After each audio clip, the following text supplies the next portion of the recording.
დღეს პრემიერი კობახიძე ბიზნეს სექტორის წარმომადგენლებს ხვდება. რა აქვს სათქმელი კობახიძეს ბიზნესისთვის და როგორი არის დღეს ზოგადად ქვეყანაში ბიზნეს გარემო.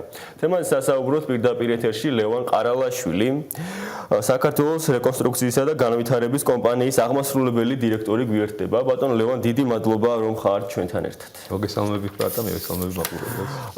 დავიწყოთ მოდით დღევანდელი შეხვედრის შეფასებით. როგორ გგონიათ დღეს რა აქვს სათქმელი ბიზნეს მთავრობისთვის და გნებავთ პირიქით რა მესიჯები აქვს დღეს მთავრობას ბიზნესისთვის. რა არის შეხვედრის მთავარი მიზანი? მოდი დავუბრუნდეთ, არც ისე დიდი ხნის წინ იყო მსგავსი შეხვედრა. ეს იყო დეკემბერში თუ სწორად მახსოვს, ზუსტად იმ ასე ვთქვათ გამოსვლების ფონზე, რომელიც არჩევნების შემდეგ დაიწყო და რამდენიმე ძირითადი მესეჯი, რომელიც გაჟღერებული იყო და ალბათ იგივე გამეორდება, იყო მშვიდობა, სტაბილურობა, პროგნოზირებადი გარემო და მე ძალიან კარგად მახსოვს ბერი ბიზნესმენი აზრი მაშინ, როდესაც ის ძალადობა რაც ქუჩაში ხდებოდა, ის რაც ფაქტიურად ამარჩევნებს მოყვა და რაც ჩვენ მივიღეთ ქართულ რეალობაში, ძალიან შემაწუხებელი ფაქტორი გახდა და რამდენიმე ასე ვთქვათ მოთხოვნის ირგვლივ გაერთიანდა ხო მაშინაც ბიზნესი თუ საზრები რა თქმა უნდა გაიყო, იყო ეგრეთ წოდებული თავისუფალი ბიზნესის პლატფორმა, სადაც 2000-ზე მეტ ბიზნესთან დააფიქსირა იგივე მოთხოვნა, რომ საჭიროა სიტუაციის დეესკალაცია. მე ვფიქრობ, რომ სიტუაცია დიდად არ შეცვლილა, ეს პროტესტი გრძელდება და დღევანდელ მოცემულობაში იცით ბიზნესის განწყობა როგორ შეიცვალა ამაზე რომ პასუხი გაქვთ სტაბილურად დამძიმდა, მოდი ესე ვთქვათ და ეს ტენდენცია გრძელდება და ალბათ დღევანდელი შეხვედრა ერთ-ერთი ცდელობა იქნება იმის, რომ თითქოს ყველაფერი კარგად არის, ქვეყანაში სტაბილურობა და მშვიდობა უზრუნველყოფილია და თითქოს ნორმალური გარემოა შექმნილი იმისთვის, რომ ბიზნესი განვითარდეს, იმიტომ რომ სიგნალები, რასაც დღეს ჩვენ ხედავთ და იქნება ეს ადგილობრივი თუ მათ შორის ფინანსური პარამეტრები თუ რაც გინდა დავარქვათ, სიგნალები იმის, რომ სიტუაცია შეიძლება კიდევ უფრო დამძიმდეს, სახეზეა და შესაბამისად ვფიქრობ, რომ ხელისუფლება ცდილობს იმას, რომ ბიზნესს კიდევ ერთხელ მისცეს რაღაც დამატებითი ახსნა-განმარტება და დაპირება იმისა, რომ უარესობისკენ სიტუაცია თითქოს არ შეიცვლება. კი ბატონო, ბატონ ლევან, თქვენ საკმაოდ აქტიური კომუნიკაცია გაქვთ პრაქტიკულად მუდმივ რეჟიმში უცხოელ პარტნიორებთან. ძალიან საინტერესო არის შევეხოთ მათ განწყობებსაც, იმდენად რამდენადაც ეს ძალიან მნიშვნელოვანი არის ჩვენი ქვეყნის ბიზნესისა და გნებავთ ეკონომიკისთვის. როგორი არის დღეს უცხოელი პარტნიორების, უცხოელი ინვესტორების განწყობა, როდესაც მუდმივ რეჟიმში ვაკვირდებით ჩვენ გარკვეულ პოლიტიკურ დაკავებებს და სუბუქად რომ ვთქვათ, ქვეყანაში არის საკმაოდ დაძაბული ყოველდღიური ფონი.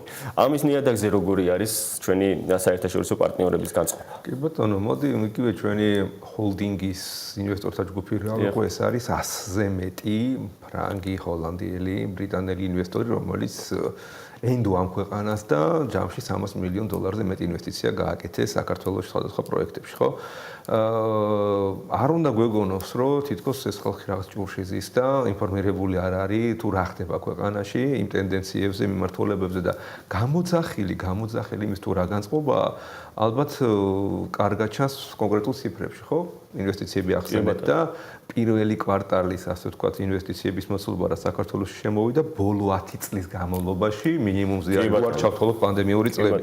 ეს განწყობის ერთ-ერთი ნაწილი. ანუ ჩვენ არ უნდა წარმოვიდგინოთ, რომ საქართველოს რაღაც დამოუკიდებელი კუნძულივით არის. ჩვენ გვიწევს კონკურენცია ინვესტორების მოზიდვაში სხვა ქვეყნებთან და დღეს არის ბევრად უფრო ალტერნატიული, საინტერესო, უფრო დემოკრატიული და უფრო დაცული ქვეყნები, სადაც ამ ინვესტიციის განხორციელება უფრო ლოგიკური ხდება და ინვესტორების თავარი კითხვა იცით რაში მდებარეობს, რომ როცა ჩვენ ხედავთ, რომ მოშლილია სამართლებრივი სახელმწიფო საფუძვლები, რამდენად დაცული იქნება ჩემი ინვესტიცია, მე რო ქვეყანაში ფანქა შემოვიტანო და ამის გარანტიები ძალიან მცირდება და ამის გამოძახილია ის შედეგი, რაცაც ხედავთ. კი ბატონო, ბატონ ლევან, ადგილობრივი ბიზნესის განწყობებზეც მინდა გკითხოთ. სულ ახლა ხანს გამოაქვეყნა, ცოტა ხნის წინ გამოაქვეყნა ბიზნეს ასოციაციამ ეგრეთ წოდებული ბაგის ინდექსი, სადაც 4.6%-ით არის გაუმჯობესებული ბიზნესის მდგომარეობა.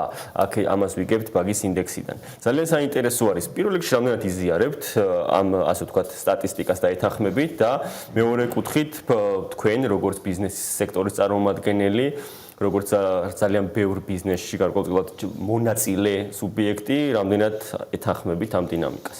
ბიზნესის მდგომარეობის გაუმჯობესება ზოგადად ისეთი ცნება არის, ხო? ანუ აბსტრაქტული არ არის, რა ნაწილში ვილაპარაკებთ, იცით?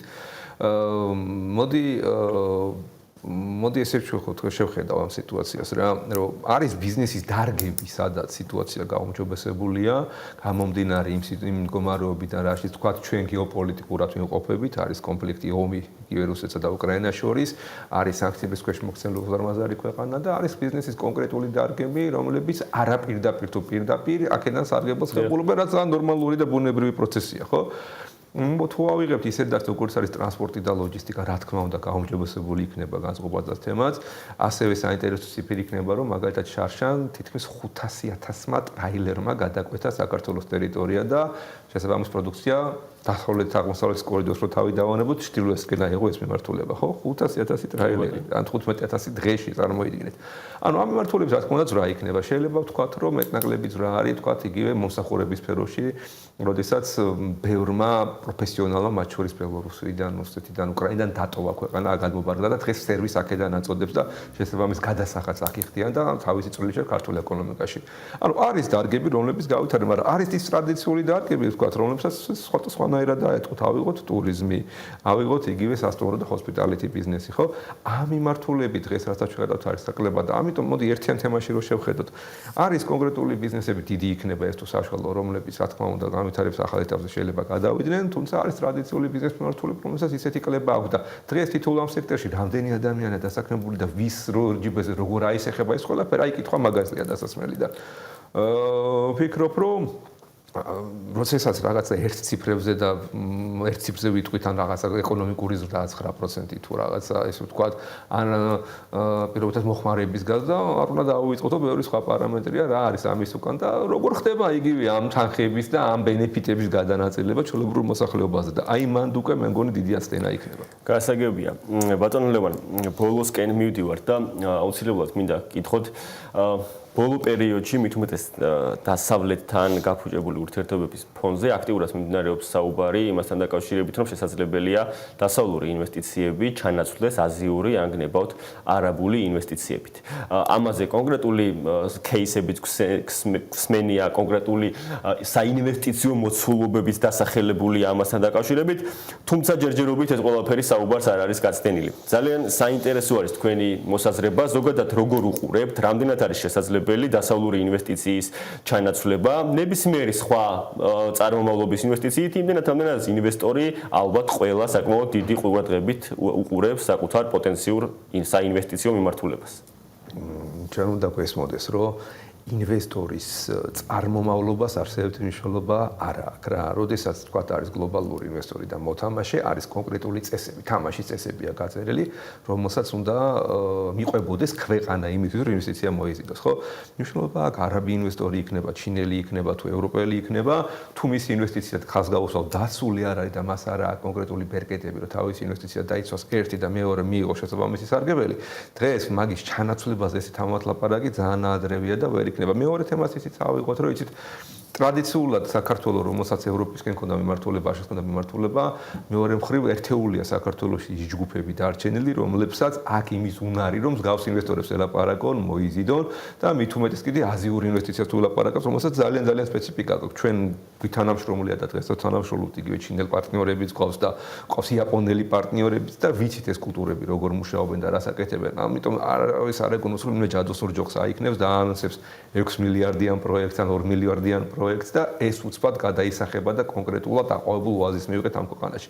ამას ჭირდება გამიზნული კონკრეტული ნაბიჯების გადადგა, რომელსაც ჭირდება კურსის შემოტრიალება. კურსის შემოტრიალება იმისკენ რომ დავინახოთ, რომ ჩვენ ვართ დემოკრატიული ქვეყანა და გვაქვს ის ღირებულებები, რომელიც აძლევს ინვესტორს იმის კომფორტს და გარანტიას, რომ ქვეყანაში შემოვა, გრძელვადიანად დაინახავს, ფულს დააბანდებს, ქვეყნის ეკონომიკას ზრდასაც შეუწყობს ხელს და თვითონაც სარგებელს მიიღებს და მოდი ნუ გვექნება იმის ილუზია, რომ აქ რომელიღაცა ქვეყნის ასე ვთქვათ, კვაზი ინვესტორი ზოგად საინვესტიციო კლიმატს გამოაკეთებს და ციფრები კიდე თვითონ მეტყოლებენ და ძალიან საინტერესო იქნება მეორე კვარტალის მონაცემები, რომ რომელიც საკმაოდ მალე იქნება ცნობადი და ეს ტრენდი კიდევ უფრო დაგვანახებს ზოგადად როგორ უყურებენ ინვესტორები ქართულ რეალობას. კი ბატონო ლევან, ბოლოს მინდა გკითხოთ და ამით დავასრულოთ.